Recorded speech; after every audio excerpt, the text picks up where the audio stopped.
They told me the Ozark hills keep what they take. The wind there doesn't whistle. It whispers the names of the men who never came back. I used to laugh at such talk, when my hands were still strong enough to hold the reins, when I still thought the world ended at the edge of my lantern's light. But I was younger then, and hunger has a way of dulling the part of a man that listens. I remember that night like it never left. The year was 1876, when I rode through Boone Hollow beneath a sky that looked scraped raw by God himself. The road twisted along the ridgeline, and the fog came low, soft as breath. I'd been riding 2 days since leaving Fayetteville, carrying a satchel of surveyor's maps and a promise I'd no longer believed in. I stopped when I heard it. A woman's voice, humming just beyond the trees, sweet, low, and tired. It wasn't no owl, and it sure wasn't the river. My horse shifted, uneasy. That's when I saw the light, just a flicker at first, like a candle held behind a window pane too long forgotten. I told myself I'd ride on. Lord knows I should have, but the night was cold, and the road ahead darker than sin. The path bent toward the sound, and before I knew it, I was standing before a crooked cabin pressed into the hillside. The boards were swollen with rain, the roof sagging like a weary back. And yet from inside came laughter, 3 voices faint and warm, the way a hearth sounds when you've been too long in the cold. They greeted me gentle-like, 3 women dressed in shawls the color of mud and smoke. The eldest spoke first, her smile thin as a knife's edge. "Traveler," she said, "the mountain sent you." I thought it a jest, but her eyes were pale as ash, and her words hung in the air like frost. The youngest stirred a pot on the stove, her hands smooth, her face half hidden by hair black as pitch. The third one only watched, silent, her gaze fixed on me like she was measuring my soul. "Before I go further, tell me something. What time is it where you are? Do you hear the wind outside your window, or is it quiet like this room I'm in? Because I swear, if you listen long enough, the hollow hums the same tune they sang that night. And if you wish to hear the rest of these forgotten confessions, stay with me. Subscribe and listen until the end."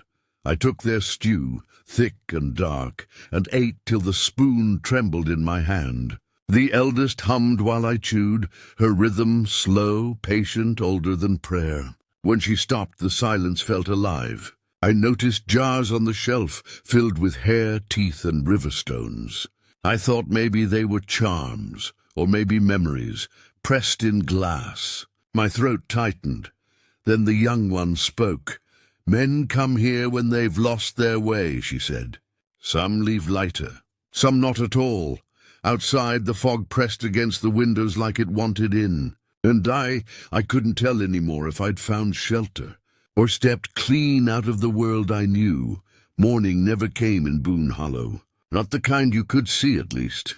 The light that slipped through the cabin window was gray, thick as dust, and it smelled of wet wood and burnt sage. When I woke, the 3 women were already up, moving slow, almost weightless, like smoke that hadn't decided where to rise. My boots were gone, drying near the fire.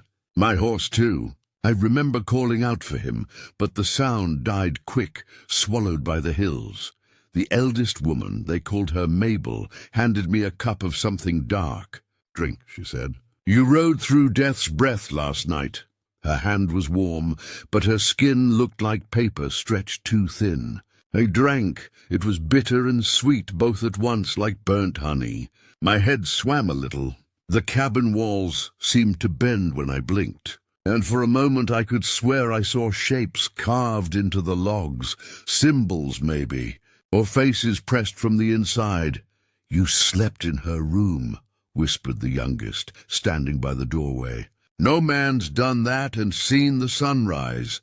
She smiled when she said it, but her teeth, they weren't right. Too small, too many. And her eyes, I remember how they shone, wet like the eyes of a drowned child. I told myself it was the fever talking, the long ride, the hunger. But then Mabel leaned close, her breath soft against my ear. "You were called here," she said. "The Hollow doesn't lose men, it trades them." I stepped back, heart beating in my throat. "Trades them for what?" I asked. The third woman, the silent one, turned from the window. Her dress hung loose, heavy with damp. In her arms she held something wrapped in cloth, long, thin, and moving just enough to be alive. She whispered, but the sound wasn't words. It was a hum, a low melody I'd heard once before when my mother was dying. My legs gave out. I remember hitting the floorboards, hearing them creak beneath me like they were tired too.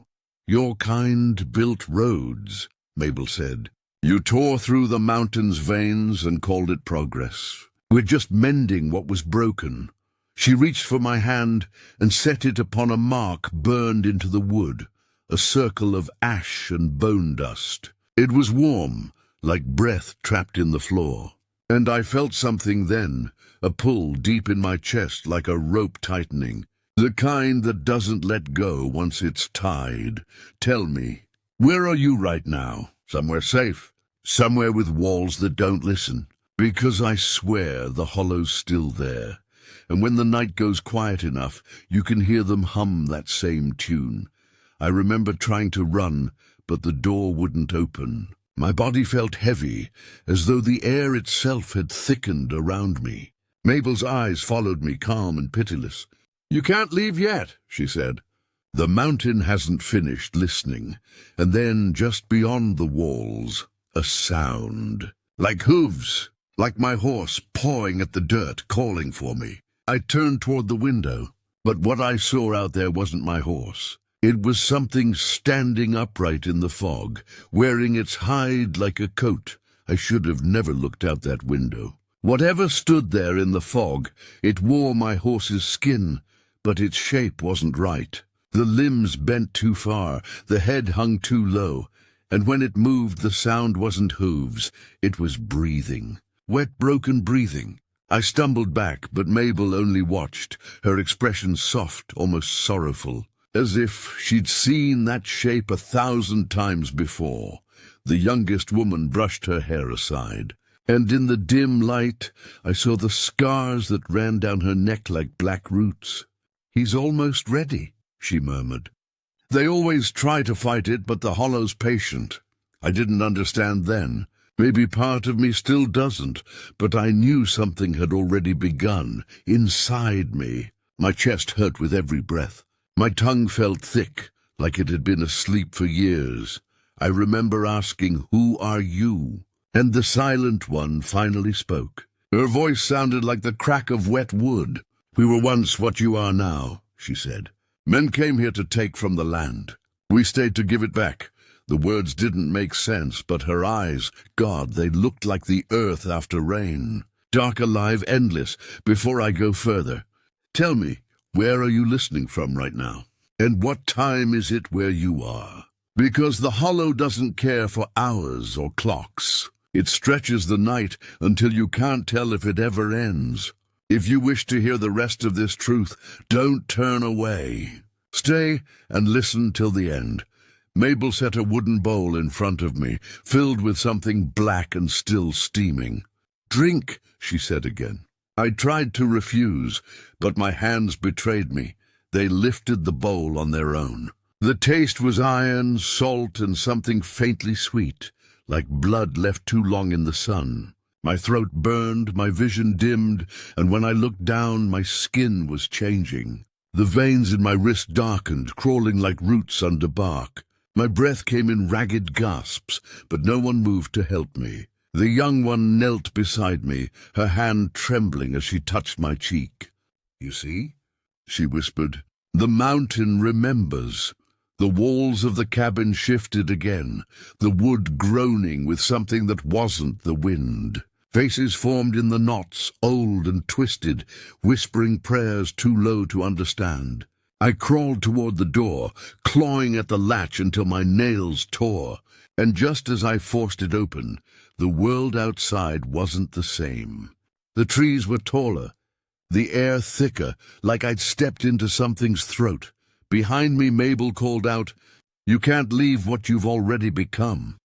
And for the first time, I realized her feet didn't touch the floor. I ran anyway. Through the fog, through the roots, through the whispers that rose from the ground itself. I didn't stop until my lungs felt like they were tearing apart. When I looked back, the cabin was gone. Only the hill remained, bare and silent, as if no house had ever stood there at all. But the humming followed me. And that night, when I tried to sleep beneath a sycamore tree, I woke to find black soil under my nails, and the taste of that same bitter drink still on my tongue. I wandered for what felt like days, though the sun never rose. The forest bled into itself, trees twisting in ways that defied the world I once knew. Every step I took sank deeper into mud that seemed to breathe beneath my boots. Somewhere behind me, that humming still drifted, soft and patient, the way a mother hums a lullaby to a child she's already buried. When I found the old well, I thought it might lead me out. Its stones were slick with moss, the rope frayed and dark, but carved around its mouth were words, old words, not English, not anything a man should speak. I leaned close, listening. From the bottom came a sound, faint but human. It called my name. I wish I could tell you I ran, that I turned away, but something inside me leaned closer. The voice was mine. I remember the water rising, the surface trembling as if stirred from below. And there, for an instant, I saw my reflection, not the man I was, but something pale, with eyes too wide, mouth too still. Behind that reflection stood the three women, their faces calm, their hands resting on my shoulders, though they were nowhere near me. Mabel's voice carried through the trees. "Every man who draws from the mountain must give back what he's taken." The young one knelt beside the well, her fingers grazing the edge. "The hollow doesn't kill, love. It keeps," I shouted, begged, cursed God, and every ghost that would listen. But the air swallowed my words whole. The forest moved around me, roots shifting, branches closing. I couldn't tell where the path ended and my mind began. I clawed at the bark until my hands bled, but even the blood looked wrong. Darker, thicker, like sap. That's when I saw them again. The jars. Not in the cabin this time, but hanging from the trees. Each one glowed faintly, filled with hair, nails, bones. One of them held a strip of leather I recognized, from my own saddlebag. Another held something smaller, something that looked like a tooth. My tooth! I fell to my knees. I remember whispering, "Why me?" Mabel stepped out of the fog, her face soft, almost kind. "Because you were the one who listened," she said. "You heard the song, and you answered." I wanted to tell her I hadn't meant to stop, that I'd only been cold, only been lonely, but the truth sat heavy in my chest. There was a part of me that had wanted to stay, that had felt warmth in that cursed house, that had seen something beautiful in their faces, even as the world decayed around them. That was my sin. She touched my forehead with 2 fingers, and everything went still. The trees, the air, even my heart. The hum stopped, and for the first time I understood it wasn't a song at all. It was the mountain breathing through them, through me. When I opened my eyes, the forest was gone. I was standing in a field of ash, barefoot, the sky red as rust. And in the distance I saw the outline of the cabin again, waiting, and I walked toward it. Not because I wanted to, but because something deep inside me already knew the way. I don't remember how many steps it took to reach that cabin again, only that the ground felt softer with each one, as though it was learning my weight. The door opened before I touched it. The same low fire burned within, the same scent of ash and bitter herbs. And there they were, waiting, the 3 women, or what was left of them. Their faces were hollow now, eyes like glass marbles sunk in grey wax. The youngest's hair had turned white, long as river fog. Mabel sat at the table, her hands folded neat, A bowl placed before the empty chair across from her, mine. "Sit," she said. "It's time." My legs moved before I willed them. The chair groaned beneath me, old wood remembering every man who'd sat there before. The bowl steamed with the same black broth, but this time I could see what floated inside. A ring, a coin, a bit of cloth with my initials stitched faintly in blue. The remnants of all I'd carried into these hills. I understood then that the hollow didn't feed on flesh. It fed on memory, piece by piece, until you forgot what made you human. Mabel's voice cracked like burning wood. "You came seeking warmth and gave us what you carried. Now you'll stay until the next lost soul comes." I tried to speak, to plead, but no sound came. The young one took my hand and placed it on the table. Her touch was cold, yet I could feel my pulse beneath her skin, as though her heart and mine had learned to beat the same. I felt the pull begin again, the same invisible rope tightening through my chest, my spine, my throat. The cabin walls pulsed, breathing in time with me. The jars on the shelves rattled softly, their contents stirring as if restless. Then Mabel smiled. "Do you hear it?" she asked. At first it was faint, a whisper slipping through the cracks in the boards. Then it grew clearer, hoofbeats on wet earth, a man's voice calling out in the fog. Another traveler, another soul too cold to keep moving. The three women rose. Mabel pressed a hand against my shoulder, steadying me. "You'll greet him," she said gently, "as we greeted you." And I realized the truth that burned worse than any hellfire. They weren't witches at all. They were keepers, bound by hunger and guilt, by a covenant as old as the stones themselves. And now I was one of them. I wanted to scream, but all that left my mouth was a hum, low, trembling, familiar. The same melody I'd heard the night I arrived. The same tune that still drifts through Boone Hollow when the fog comes down thick. The door creaked open, and I saw a shadow step through. Another man shivering, lost, holding his hat in both hands. I smiled, though my tears burned like salt. "Traveler," I whispered, my voice not my own anymore, "the mountain sent you." And somewhere deep in the earth, the hollow sighed, content for now.